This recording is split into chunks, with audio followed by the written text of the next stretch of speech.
In later years, many scholars of distinctions became interested in the Leela of sadhana.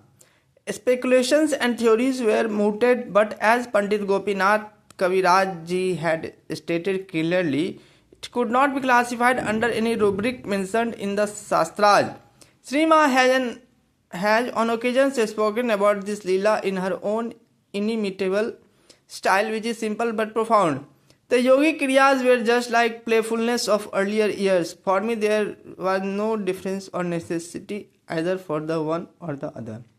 Again, in answer to the question that if a physical body is assumed, then it becomes obligatory to practice sadhana to neutralize this bondage. Srima said, whatever anybody judges this body to be is how he looks at it.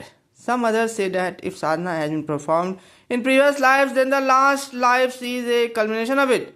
But here we speak of sadhana. Where from did this body learn the way of it? There was no outsider who came to teach this body anything. Have I not said many times that sadhana is just playfulness? Don't I say sometimes, let us visit such and such a place, although the place is already known to me? In truth, it was just a khayal and nothing else. Referring to authenticity, Sri Ma has said, sadhana must conform to spiritual injunctions. If you do not find it in one place, you will find it in another.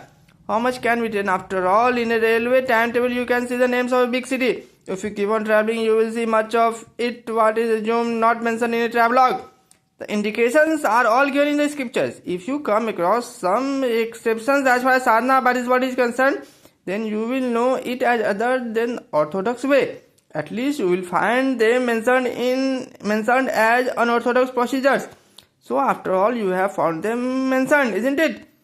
Here there was no question of a gradual advancement. Some later stages happened earlier or in the usual way. There was no discussion between upper and lower, or later and earlier, or simpler and advanced. It all came from within. Sometimes I used to hear distinctly, repeat this mantra. It was again I who asked, whose mantra is this? At once the answer came, Ganesha or Vishnu or some other form. A query rose in me again. How does he look? A form seemed to take shape out of my body and then vanish within. Do not think that I encountered the forms of your ways of worship only.